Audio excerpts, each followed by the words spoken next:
Olá, meus irmãos, boa noite, a paz.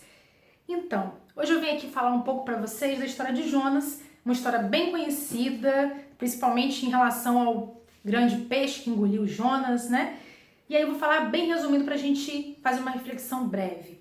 A história de Jonas começa, no capítulo 1, falando que Jonas tinha um chamado para ir para Nínive e Jonas se nega a ir para Nínive pregar a palavra do Senhor, ele foge para Tarsis.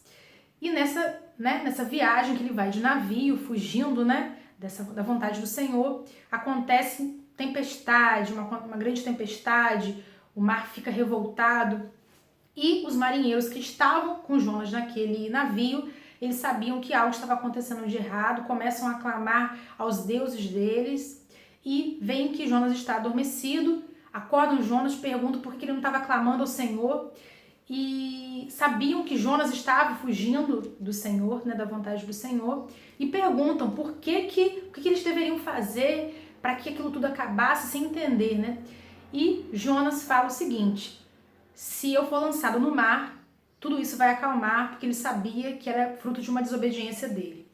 E aqueles homens com temor ao Senhor começam a clamar para que não jogassem Jonas no mar e tentam voltar para a terra firme, não conseguem, até que eles acabam lançando Jonas no mar e Jonas é engolido pelo grande peixe, como a palavra diz, e leva lá dentro desse peixe 3 dias e 3 noites. Nesse período que ele fica dentro desse peixe, ele ora ao Senhor, clama, pede perdão e assim aquele peixe lança Jonas para fora. E depois disso, Jonas tem uma segunda oportunidade, que é ir para Nínive e pregar a palavra do Senhor para aquele povo que estava na desobediência, no pecado, na violência. E aí Jonas faz a vontade do Senhor, prega. O rei de Nínive faz um decreto para que aquele povo obedecesse ao Senhor, clamasse e alerta. Quem sabe vocês fazendo isso, obedecendo, o Senhor tenha misericórdia de vocês e a cidade não seja destruída, que aquele povo não fosse destruído. E assim acontece, o povo obedece, crê no Senhor e aí a cidade não é destruída, Deus tem misericórdia daquele povo e Jonas fica irado, furioso. Por quê? Porque ele explica por que ele se negou a fazer a vontade do Senhor. Ele diz que ele fugiu porque ele sabia que o Senhor era misericordioso, que ameaçava castigar, mas que no fim tinha misericórdia e tinha compaixão, perdoava aquele povo. E ele fica irado, porque ele queria que a justiça fosse feita aos olhos dele, que aquele povo deveria ser destruído. E aí Jonas vai para um local naquela cidade, se senta, Deus cuida de Jonas, Deus mostra a Jonas a verdade, faz uma planta crescer para dar sombra sobre Jonas. E logo em seguida, no dia seguinte, uma lagarta come aquela planta e Jonas fica sem sombra, no sol, no vento, quase desmaia por conta daquele sol, daquele vento. E aí Jonas fica furioso mais uma vez, deseja a morte e Deus questiona, pergunta a ele: por que você fica tão furioso? Você tem motivos para isso? Ele diz: sim, eu tenho motivos.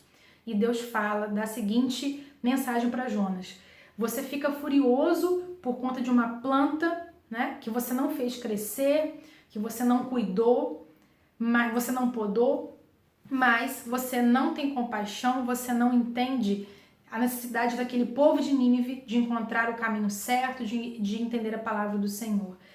Deus termina assim, a palavra, capítulo 4, Deus fala, contudo, Nínive tem mais de 120 mil pessoas que não sabem nem distinguir a mão direita da esquerda, além de muitos rebanhos. Não deveria eu ter pena dessa grande cidade? O Senhor fala, então, que Jonas dava valor a pequenas coisas, a uma planta, mas ele não conseguia dar valor, nem entender a importância de tantas vidas para que elas pudessem encontrar o caminho do Senhor e ter uma nova vida, serem perdoadas e seguir um caminho longe do pecado, seguindo o Senhor. E aí fica a reflexão, será que muitas vezes nós não agimos como Jonas? Será que nós não julgamos e não estendemos a mão para alguém próximo para tentar ajudar porque a gente acha que não é justo, que ele merece algum castigo? né? Às vezes a gente até faz como Jonas fez, mas fica furioso, irado, quando Deus tem misericórdia daquela pessoa. E ali Deus mostrou que a verdade, o amor do Senhor, né? Aquele povo entendeu o caminho do Senhor e aí mudou sua atitude, seguiu o Senhor. Que a gente possa sempre refletir sobre o nosso papel aqui. Se a gente realmente está estendendo a mão, estamos fazendo a vontade do Senhor ou estamos agindo conforme nossa vontade, de acordo com o nosso senso de justiça. Fica aqui a reflexão, então, que possa ir de encontro ao coração dos irmãos. Fiquem com Deus e um abraço.